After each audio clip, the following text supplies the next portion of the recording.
Hello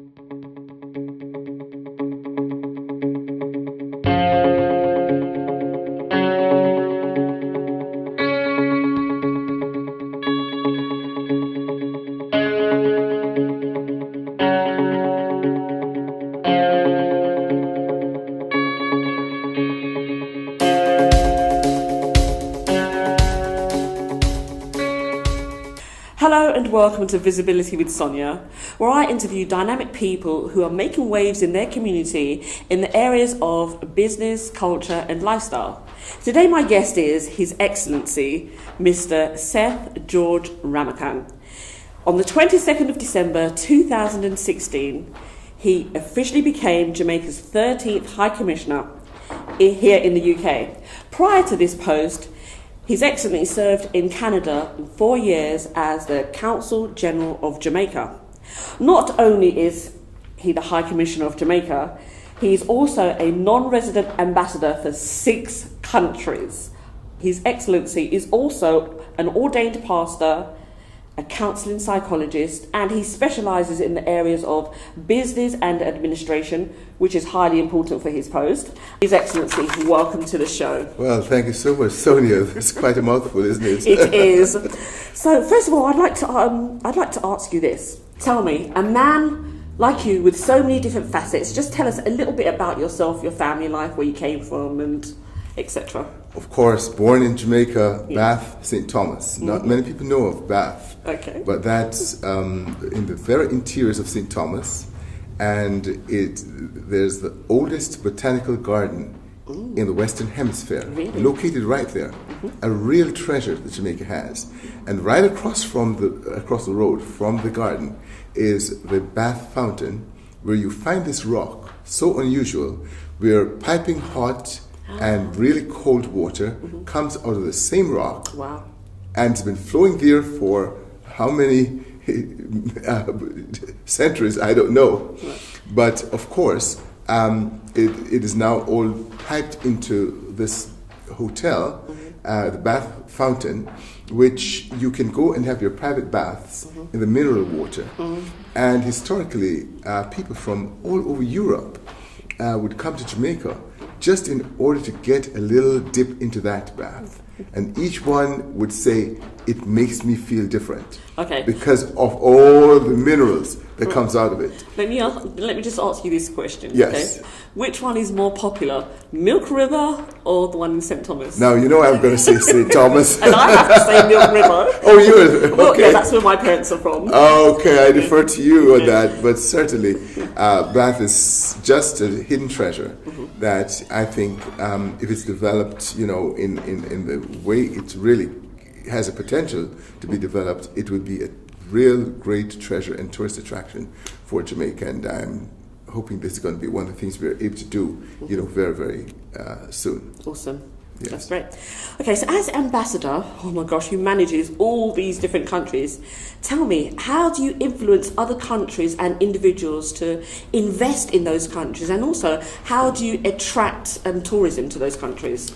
Yeah, well, it's very important, tourism, investments, and also working with the Jamaican diaspora are 3 critical areas of the work of the mission.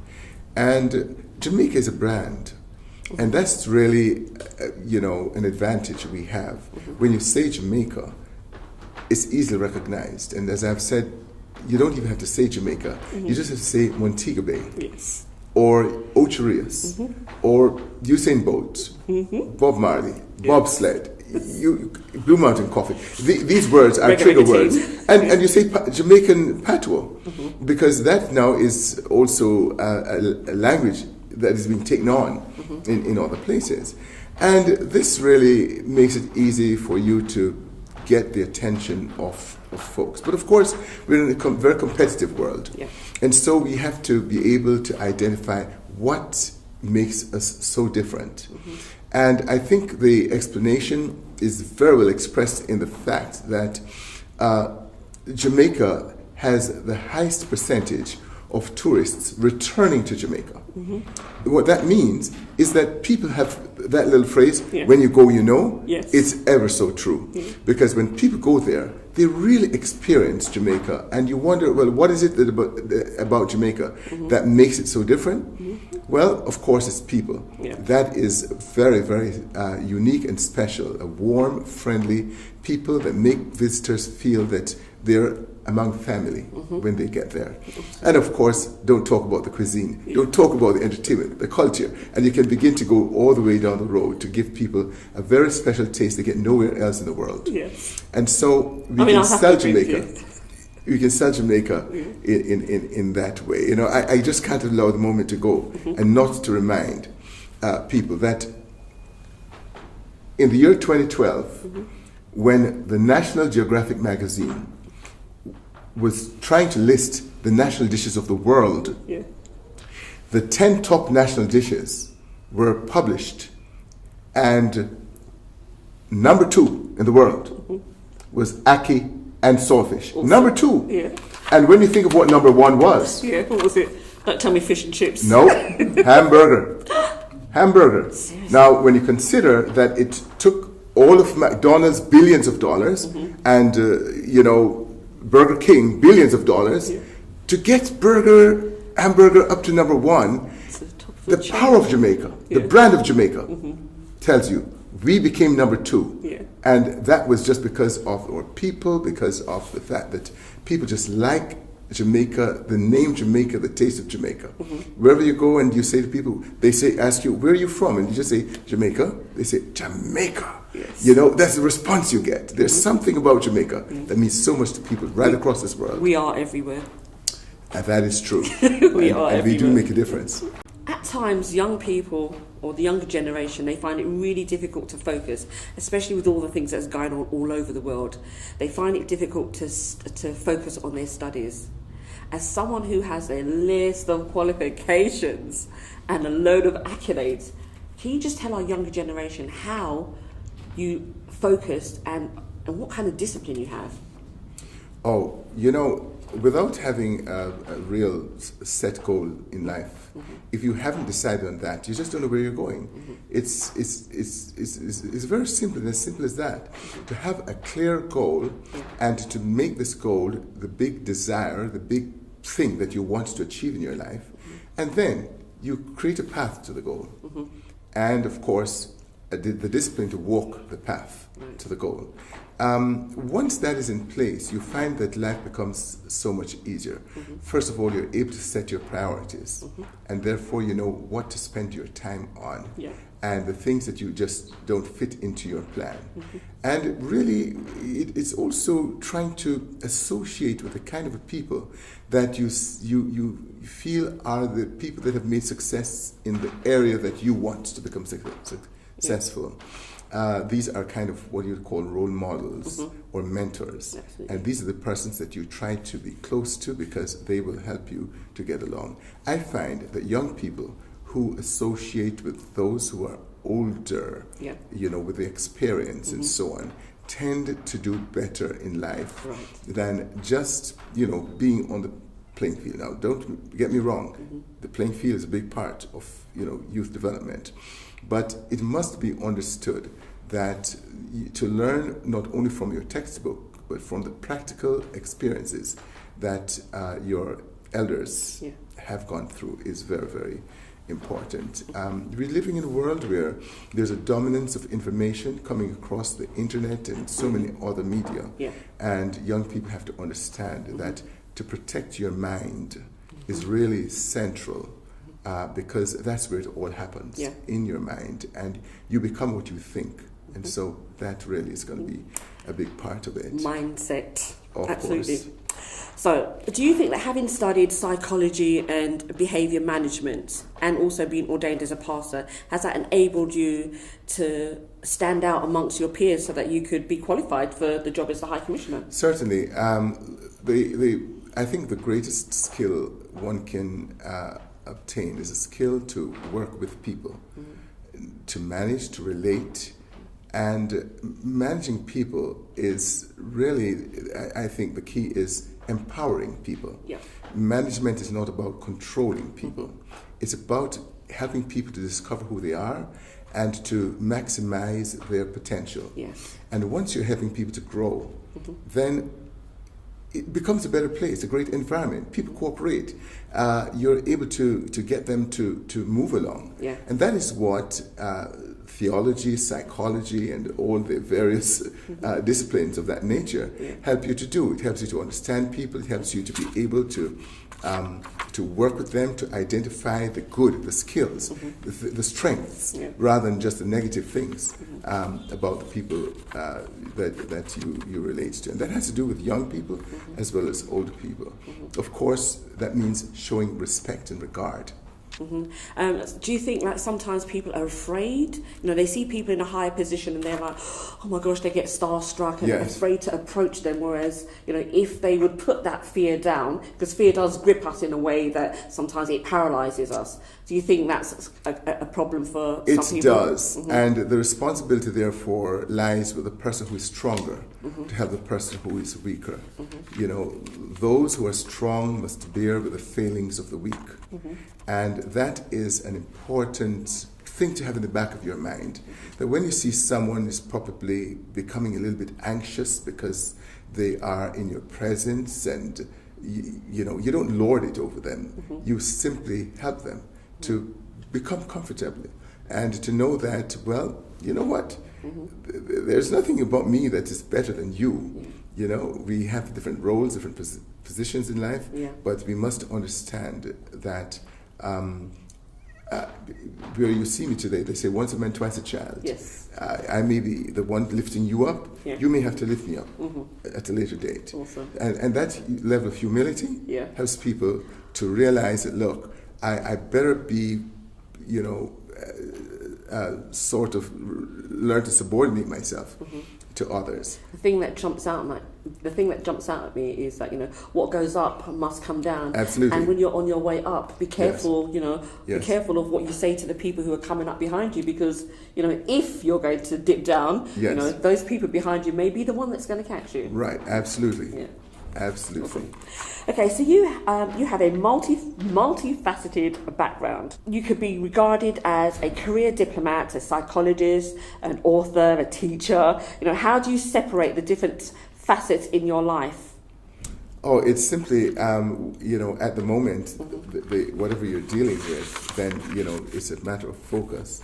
It's a matter, too, of being able to organize and to know that, well, the number of things you have are critically important, and which do you know, place first. And that has to do probably with the circumstances in which you are. It has to do with your values, your priorities. Things of that nature will define all of that. So it's not difficult if you have 100 things to do. And most important is that you have the support of people around you. And therefore you don't have to be doing everything. You just need to know what needs to be done and to find the right persons who can get it done, and to give them the space to do it, not to be just holding a heavy stick over them, but make them discover. You can learn a lot. I mean, a beaten stick. From them. That's right. You can learn a lot from them. Of course, there's some people who are just not, they're not initiators. They don't have the self-motivation, self-direction, and they need some help along the way. But as soon as you have given them some help, you'll be surprised to see how they take on. So people who are strong must help those who are weak to build that kind of confidence and to move forward. And that's very important. Thank you very much. Having started your current role in December, you're relatively new in that position. From what I know and personal experience, Jamaica is a vibrant community, and in the UK, we maintain our Jamaican roots. How does your role impact promotion of the cooperation between Jamaicans in the diaspora for the people back home? Look, Jamaicans in the diaspora are so extraordinarily valuable to what Jamaica sees of itself. Jamaica has this great plan of becoming a developed country by the year 2030. And that is, as we put it, a place of choice to live, to work, to raise families, and to do business. And in the quest to becoming a developed country, Jamaica sees its diaspora as a critical player in that whole vision. And so my presence here is to work with that community. Here in the United Kingdom, we have such a wonderful record of achievements of people within our community who have reached to the very top of the ladder of their particular area of discipline. And they have really demonstrated and built legacies for their children and for the Jamaican UK community. And that is one of the things that we are celebrating in this, the 55th year of Jamaica's independence. We are actually using this year to highlight several things. Among them is the Jamaican diaspora, the first generation and the second, third, and fourth generation. And because the first generation has done such a wonderful job and have laid such a great platform, for the next generations to continue. We are using this year to celebrate the achievements of the first generation. And to do that, we are publishing a legacy publication which is going to be featuring 500 Jamaicans who have done extraordinarily well and have contributed to the well-being of the United Kingdom. So our mission is to heighten public awareness of the significant achievements of the Jamaican UK community and its contribution to the well-being of the United Kingdom. So that's celebrating the first generation. Then the next step is elevating the second, third, and fourth generation so that they can rise to the challenge of succeeding their parents, of taking the baton, of carrying on the legacy and building on it, to understand what the vision was of their parents and to take it that much further. And you know, some people who came here in the Windrush, I mean, my parents came here in the Windrush, and my dad wanted to study law, and when he came here, you know, lots of different things happened to him, and in the end he couldn't study it, and he had to take a job in a factory just so that he could actually feed his family and provide for the ones that he'd left back in Jamaica. So I think all that is really, really important. Absolutely. And I commend you all for even recognising that, you know, there are people who paved the way before we came. So that my parents are first generation, I'm second generation, but if they didn't come here and experience all the trauma and challenges that they had, I don't know where I would be now. So I appreciate all of them. And my challenge and encouragement to the second, third, and fourth generation is to become a part of what your parents treasured. There is a heritage. You were born in the United Kingdom, but the heritage, your Jamaican heritage, lives on. And you can help to continue that heritage by getting involved, becoming a part. You get a piece of Jamaica. I think what I would say to the young generation is, look, own a piece of Jamaica. You're living here in London, but you can own a home in Jamaica. You can invest in Jamaica through that. There's the opportunity of property and rentals, or just invest in Jamaica in terms of having a business there. But do something with Jamaica. Don't be a Jamaican and not be involved in sometimes, Jamaica. I mean, so I'm second generation Jamaican, and there came a time when I thought to myself, my goodness, my culture is washing out. I need to take my children back to Jamaica, to the Caribbean, and see how their foreparents, lived. But not everybody has that opportunity. So the children that are here, who are second or third generation Jamaican, the ones that haven't actually had the opportunity to go to Jamaica and actually see how beautiful it is in person, how can you reach out to them? It's fine. I mean, you said, yes, they should want to invest in the country in many different areas, but they don't know the country, they don't know the system. How can they start to think, or even develop the mindset to think, okay, my foreparents came from Jamaica, I need to go back there, it's the country is moving along in leaps and bounds. How can I get in there? And I think the first thing to do is to help them to understand what it means to be a Jamaican. To be a Jamaican is not only to be born in Jamaica. Yeah. To be a Jamaican is a way of life. To be a Jamaican, it's laid out by our national heroes who have shown that whilst you can be friendly and helpful and hardworking, you're also the people who stand up for the rights of human rights and the rights of others. And that is what Jamaica, one of the things that Jamaica is very well known for. Jamaica, whether you begin with Nanny of the Maroons, who fought and helped to free their people from slavery by taking on the British Army and was able to win that, or you talk about Marcus Garvey, who left the shores of Jamaica and came into places like the United Kingdom, the United States, and Canada, and really gave impetus to the civil rights movements of these countries. One has to understand the impact that Garvey made. And so we're doing work not only in the area of the book that we're going to be publishing, but also we are doing a legacy project of sponsoring 55 clinics in Jamaica. And I'd like for those who are hearing us speak here in the United Kingdom, your program is heard here as well, that they would understand that they can become part of something big, something great, by supporting the Adopt a Clinic program that is going on. There's going to be great celebrations. There's going to be the Jamaica House celebration and the O2, arena. And this is going to be just from the 5th to the 13th of August, 9 days of celebration, pulsating, roots rock reggae music is going to be there, and people are going to be coming in. You're going to have a number of celebrities from Jamaica. It's at the time many of the artists are going to be there.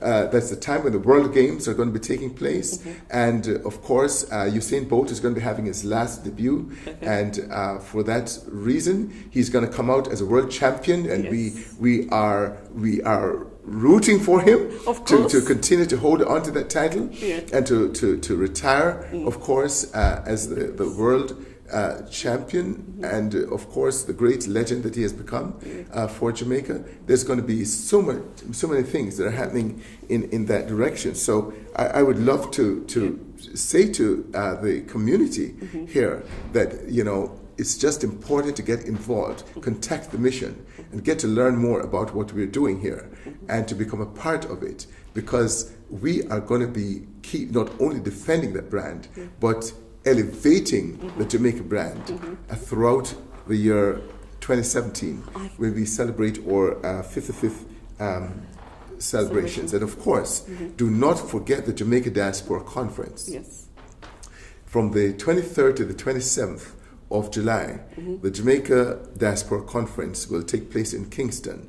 And here's the opportunity where members of the diaspora can come face to face with the leaders in Jamaica, in government, in business, in the voluntary sector, and be able to share their views with them, and to be able to hear from them what the priorities of the country are, and to be able to become a part of all of that.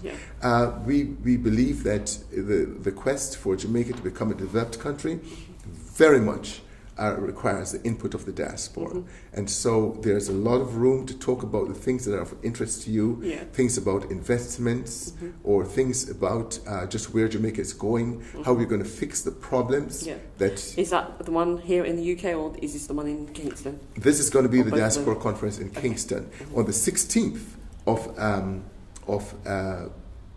of June, which is the Diaspora Day, the International Diaspora Day. We're going to be meeting here at the mission with the number of persons who will be going to Kingston to the conference in July. So this is the place to be. I'll be at the conference. You'll be at the O2 Arena? I'll be at the O2 Arena. I'm going to be pretty much in every place that I possibly can in order to celebrate and to make this a really great and enjoyable year. We have a steering committee, the 50th anniversary steering committee, that is going to be responsible for getting this whole thing moving, and its first, second, and third generation Jamaicans Yeah. are involved in Awesome. doing that. So this is just a great time. I'm looking forward to being at all three of them. Of course, I look forward to you being here and doing some of your media work. As we go along. Good. All right. So talking about the cultural impact, our entertainment industry is probably one of the most vibrant, in the world. Our sportsmen and sportswomen are superb ambassadors of Jamaica, and they generate millions of dollars to the economy. What challenges would you say you face in protecting the legacy? Oh yes, that's a very big issue. In the year 2010, I remember reading this, that the United States, in its revenues, earned more out of reggae music than did Jamaica. And the same thing for France. Okay? Now, this is a product of Jamaica, yet you find that Jamaica is not the main earner from the proceeds of reggae music.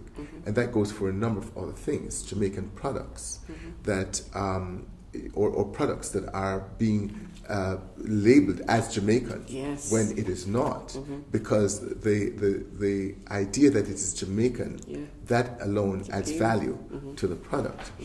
And therefore, much is being done by the Ministry of Culture in Jamaica, by the government of Jamaica, to ensure that the patents and the intellectual property rights for these things are much better managed. I think we have not managed them well. We were enjoying the music while others were making business out of the music, so to speak. And that is where we're going to have to turn things around and cause Jamaica to benefit from its talent, from the many persons who have use their talent to earn for Jamaica. So yes, you're right. That's an area that Jamaica has to do a lot of work on, and is doing a lot of work on, in order to protect its economy. Because these are things. Jamaica ought not to be considered just a middle-income country. Jamaica should have already been a developed country with a kind of income, per capita income that developed countries are recognized for. But we are getting there, and there is a clear plan. I encourage everyone listening to me and have an interest in Jamaica to go to the internet and type in the words Vision 2030 Jamaica, and you'll see Vision 2030 Jamaica, and you will see a document that comes up, which is the Vision 2030 document. It speaks to every aspect of Jamaica's development and how we are going to get there. And in reading that document, you can see where you fit into it and know how to participate in it. One of the immediate things that Jamaica is doing is to change the course from being a country with declining growth to growing year after year. And so there's what we call the 5 in 4. Five in 4, where we, within 4 years, we are committed to achieving no less than 5% growth. Awesome. And all that's laid out on that website, Vision 2030? Vision 2030 is all laid out there. Okay. And if people want to get involved, is there somewhere there they can register online? Absolutely, there is, but this is what the mission is for. The High Commission is here.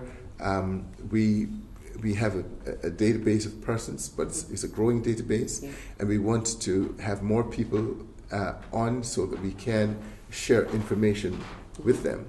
But more particularly, persons with particular interests in Jamaica to meet with us. In this building, there's the Jamaica Promotions Corporation, which is responsible for investments and trade. There's a Jamaica Tourist Board that is responsible for tourism promotions and so on.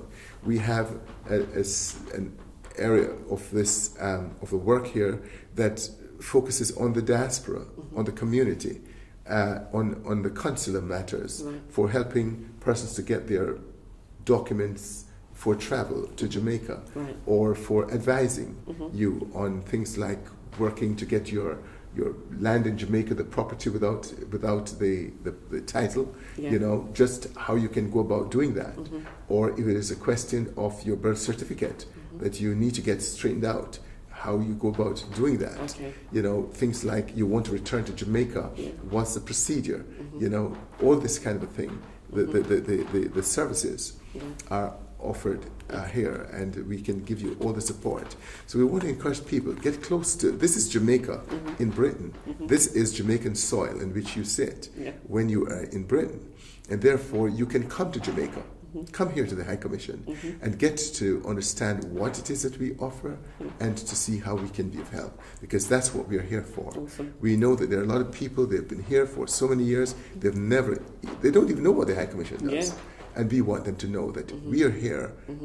We are established by the government of Jamaica here in cooperation with the government of the United Kingdom under the International Convention, the Vienna Convention, to serve the people of Jamaican heritage here and to build an alliance and a warm relationship with the country of Great Britain. And that is really an ongoing job. Awesome, and it is a big job. And just tell our viewers, where in London, the Jamaican Commission is. Where are they based? We are at number 1 to 2 Prince Consort Road, and this is in South Kensington.